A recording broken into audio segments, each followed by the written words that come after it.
अशुद्ध मन। साईं मोहे सिमरा राम न जावे, काम क्रोध मद लगे हैं पाछे, ताही है मन जाए।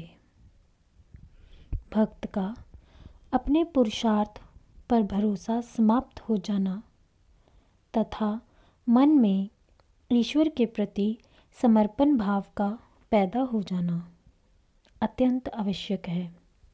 जब तक साधक अथवा भक्त यह सोचता रहता है कि वह अपने प्रयत्न एवं पुरुषार्थ के बल पर आध्यात्मिक उत्थान की कठिन एवं दुर्गम यात्रा को पूरी कर लेगा, तब तक वह किसी सीमा तक ही आगे बढ़ पाती है।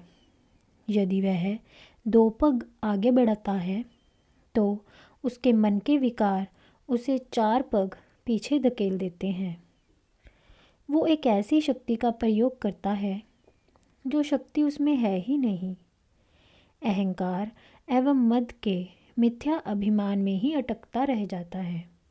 उसका लक्ष्य अपने पुरुषार्थ की ओर होता है, जिसे तोड़ने के लिए उसे अपने दोषों तथा निर्मलता की ओर बार बार मुड़ने की आवश्यकता होती है। अपनी निर्मलता, असमर्थता तथा अक्षमता का भाव उदय हुए बिना साधक में समर्पण भाव का पूर्ण उदय नहीं हो पाता। उसका मन उसे बार बार पुरुषार्थ के ओर ही लिए जाता है। जीव बेचारा भी क्या करे, उसके अंतर में अहंकार तथा अभिमान इस सीमा तक विकसित हो गए हैं कि वह उसे शक्ति के वास्तविक स्रोत ईश्वर की ओर उन्मुखी नहीं होने देते। भक्त उठता, गिरता, पड़ता, बार बार प्रयत्नशील होता है, किंतु आगे नहीं बढ़ पाता। जब तक उसके मन में ईश्वर कृपा के प्रति समर्पण का भाव उदय नहीं होता, उसकी यही गति बनी रहती है। जब वो अपनी साधना की स्थिति एवं प्रयत्न के परिणाम पर गंभीर विचार करने का अवसर प्राप्त करता है, तो उसकी खोखली एवं निर्जीव साधना तथा पुरुषार्थ की पोल खुल जाती है। उसे समझ आ जाती है कि उसे करना क्या था तथा अब तक वह करता क्या रहा है। उसे पाना क्या था तथा अब तक वह पाता क्या रहा है। आध्यात्मिक उत्थान के लिए कुछ प्राप्त नहीं करना वरन त्यागना ही त्यागना है। वह अब तक त्याग के इस मार्ग की ओर चला ही नहीं। उसके द्वारा किया गया स्मरण उसके अहंकार को ही अधिकाधिक पुष्ट करने का ही कारण बनता रहा है। तब वह थक हार कर समर्पण भाव युक्त होकर ईश्वर के प्रति विनयशील होता है तथा इस बात को स्वीकार करता है कि राम स्मरण करके प्रयत्न पुरुषार्थ के आश्रित नहीं है, वह प्रभु कृपा पर ही आधारित है। मैं अब तक केवल स्मरण का अभिमान ही पाले बैठा था, स्मरण तो मुझसे हो ही नहीं सकता। ईश्वर कृपा की इस विषय में सर्वसमर्थ है कि वह भक्त से अपना स्मरण, भक्ति, योग तथा ज्ञान की साधना करवा लेती है। जीव बेचारा तो काम, क्रोध तथा मद के अत्यंत शक्तिशाली चक्रव्यूह में फंसा रहता है। 1000 प्रयत्न करने पर भी उनसे छुटकारा प्राप्त नहीं होता। उन्हीं से प्रभावित होकर वह बार बार जगत विषयों की ओर आकर्षित बना रहता है। उसका मन इतना अधिक चंचल हो चुका है कि स्थिरता तथा एकाग्रता को धारण ही नहीं करना चाहता। एक समय ऐसा आता है जब भक्त के समक्ष सारी स्थिति प्रकट हो जाती है तथा उसके लक्ष्य के पग प्रभु कृपा प्राप्ति की ओर मुड़ जाते हैं। वह अपने मन के दोषों को स्वीकार करता है, दुखी होता है, उनसे छुटकारा चाहता है तथा इन विकारों को ईश्वर प्राप्ति के मार्ग में सबसे बड़ी बाधा मानने लगता है। वह प्रभु से कह उठता है, हे दीन दयालु परमेश्वर, मैं तेरा स्मरण तथा साधना कुछ भी जानता समझता नहीं हूँ। सभी कुछ जानने का अभिमान तो बहुत है, पर जानता पहचानता कुछ भी नहीं। मेरे मन का लक्ष्य तुम्हारी ओर ही नहीं जाता। कभी कभी तुम्हारी ओर लक्ष्य जाने का आभास होता है, किंतु अगले ही क्षण यह काल्पनिक आभास विलीन हो जाता है। मेरा मन विकारों के माया जाल में ही उलझ कर रह जाता है।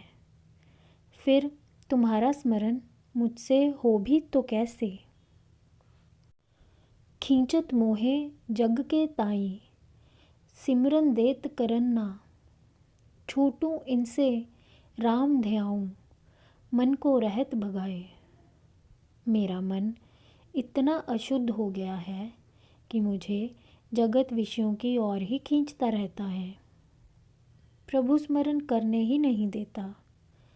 मैं अपने मन को जगत विषयों की ओर दौड़ने से छुड़ा सकूं, तभी मैं प्रभु का ध्यान और स्मरण कर सकता हूँ। मेरे मन में तो जगत विषय इतना आकर्षित है कि वह उन्हीं में ही भागता रहता है। प्रभु का भजन साधन करने के लिए मन को योग्य बनना पड़ता है। यह योग्यता मन के ऊपर पूर्ण नियंत्रण विकसित होने के उपरांत ही प्राप्त हो पाती है। उससे पहले तो यदि मन को प्रभु भजन में लगाने का प्रयत्न किया भी जाए तो यह विषयों से हटना ही नहीं चाहता। जगत के भोग एवं विषय उसको इतने आकर्षित प्रतीत होते हैं कि उन्हीं में रमा रहना चाहता है। मन को प्रभु स्मरण के योग्य निर्मित करने के लिए साधक को बड़ी सतर्कतापूर्वक प्रयत्न करना पड़ता है। मन कब धोखा दे जाए और कब जीव को जगत की दलदल में फंसा दे, उसका कोई भरोसा नहीं है। मन बड़ा ही उपद्रवी है। प्रभु स्मरण में उसे तब तक आनंद नहीं आता जब तक उसका वास शुद्ध एवं नियंत्रित चित्त में नहीं हो जाता। इसके लिए साधक को विवेकपूर्वक अपने मन तथा इंद्रियों पर नियंत्रण करने की साधना करनी पड़ती है। मन को शब्द आदि पंच विषयों से उदासीन करना होता है। उसमें क्षणिक विवेक से काम नहीं चलता। विवेक ऐसा होना चाहिए जो विचार, पठन पाठन एवं जगत के दुखदायक अनुभव पर आधारित हो तथा जिस विवेक में स्वाभाविकता हो। इस प्रकार अपने मन को विवेक से प्रभावित करके चित्त के अंदर के विकारों तथा वासनाओं को शुद्ध करने के लिए उसे प्रयत्नपूर्वक ध्यान का साधन एवं सेवा भाव से कर्म करने की आवश्यकता पड़ती है। इसके लिए साधक का अत्यंत धैर्यवान होना आवश्यक है। जब चित्त में सभी अशुभ वासनाएं इतनी पतली हो जाती हैं कि वह उदार होने की अपनी क्षमता खो देती हैं, यह कार्य अंतर शक्ति की जागृति के पश्चात अधिक सुगमतापूर्वक किया जाता है। जागृति के पश्चात भी मन के उपद्रव तथा शरारतें एकदम से समाप्त नहीं हो जाती। साधना के समय भी आरंभ में साधक अपने लक्ष्य को अंतर्मुखी रखने का प्रयत्न करता है, किंतु उस समय भी मन बाहर भागने की करता है। अधिकांशतः प्रारंभिक अवस्था में जगत के विचार ही जीव को घेरे रहते हैं। साधक को उन विचारों को शक्ति की ही क्रिया मानकर तथा दृष्टा भाव में स्थित होकर देखते रहना होता है। तभी जगत के इन विचारों का मूल कारण संस्कार नष्ट होकर चित्त प्रभु भजन तथा साधन के योग्य निर्मित हो जाता है। साईं तू दीन दयाला मूरत तू कृपा की, कृपा करे मन काबू आए, चंचलता छट जाए। हे स्वामी, तू बड़ा ही दीन दयाला है। यदि कहा जाए कि तू कृपा स्वरूप ही है तो इसमें कोई अतियुक्ति न होगी। तेरी कृपा के बिना मन कभी जीव के काबू नहीं आ सकता। यदि तेरी दया हो जाए तो मन शुद्ध होकर नियंत्रित हो जाए तथा सब प्रकार की चंचलता छट जाए। हे प्रभु, तूने शास्त्रों में स्थान स्थान पर यह घोषणा कर रखी है कि जो तेरी शरण ग्रहण करेगा तू अत्यंत कृपावंत होकर उसके सब पाप राशि को भस्म कर देगा। मेरे समान नीच, पापी तथा घमंडी दूसरा कौन होगा? सब ओर से थक हार कर अपनी शक्ति का परीक्षण कर। हे प्रभु, अंततः मैं तेरी शरण में आया हूँ। मुझे इस बात का स्पष्ट आभास हो चुका है कि जीव की सभी समस्याओं का कारण उसका अहंकार तथा मन की मलिनता ही है। जब तक तू कृपा नहीं करता, ना ही मन की मलिनता दूर होती है तथा ना ही मन शुद्ध हो पाता है। जब तक तेरी कृपा शक्ति जीव में अपनी सद्गुरु स्वरूपी लीलाएं संपादित नहीं करती, तब तक अंतर में आत्म प्रकाश ही आलोकित नहीं होता है।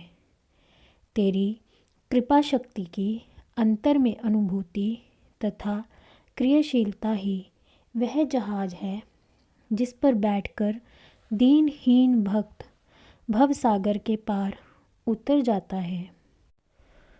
उच्च शिखर पर महल तेरा है, मैं तो चढ़ ना पाऊँ।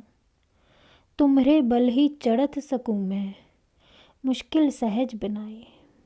हे प्रभु, तेरा भवन इतने उच्च शिखर पर अवस्थित है। रास्ता टेढ़ा मेढ़ा एवं संकटों से भरा है।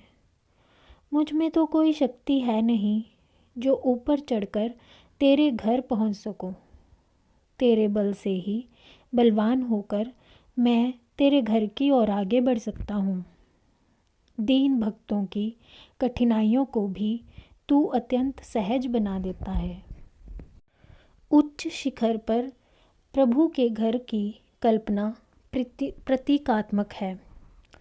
इस दृश्यमान भौतिक जगत को यदि निम्न स्तर माना जाए तो आध्यात्मिक उत्थान एवं आध्यात्मिक स्तर बहुत ऊंचा है। दृश्यमान जगत से ऊपर उठ पाना मलिन चित्त जीव के लिए अत्यंत ही दुष्कर कार्य है। ईश्वर की कृपा से भक्तों के लिए भक्ति का मार्ग सुगम एवं प्रशस्त होता है। वास्तव में भक्ति है भी वही जो भक्त को करनी नहीं पड़े। वह मात्र दृष्टा भाव से उसका आनंद ही लेता रहे तथा ईश्वर की कृपा शक्ति भक्त के लिए साधनरत रहे। यही स्वतः सिद्ध साधन कहा जाता है। तीर्थ शिवोम हूँ आया शरणी, मन में आस तेरी ही। एक भरोसा एक सहारा, नैया पार कराए। इसीलिए भक्त प्रभु शरणागत को ही एकमात्र अध्यात्म उत्थान का उपाय मानकर प्रभु के शरणागत होता है। जब अन्य सभी आशाएं धूमिल हो जाती हैं, तब अनायास ही प्रभु के प्रति आशा जागृत हो जाती है। कुछ दूर तक फिर भी भक्त अन्य आशाओं का सहारा खोजता है, किंतु बार बार जब उसे निराशा ही हाथ लगती है तो उसका हृदय पूर्णतया प्रभु शरणागति से परिपूर्ण हो उठता है। तब उसे केवल एक ही भाषा तथा एक ही सहारा, केवल प्रभु का सहारा ही दिखाई देता है। जब तक भक्ति की ऐसी निष्ठ भक्ति की अवस्था विकसित नहीं होती, तब तक उसे प्रभु कृपा शक्ति की कृपा का वास्तविक फल प्राप्त होना भी आरंभ नहीं होता। इसीलिए नारद जी ने भक्ति को प्रेम रूपा कहा है, जिसमें जगत की ओर पूर्ण वैराग्य का भाव सन्निहित होता है। तब भक्त को अपने अंतर में कृपा शक्ति की लीलाओं का प्रत्यक्ष अनुभव होता है तथा उसकी श्रद्धा, विश्वास और प्रेम का सभी प्रवाह कृपा शक्ति की ओर ही मुड़ जाता है। यह अवस्था ऐसी होती है जिसमें भक्त का प्रयत्न एवं पुरुषार्थ समाप्त हो जाता है, उसमें मात्र दृष्टा भाव ही रह जाता है।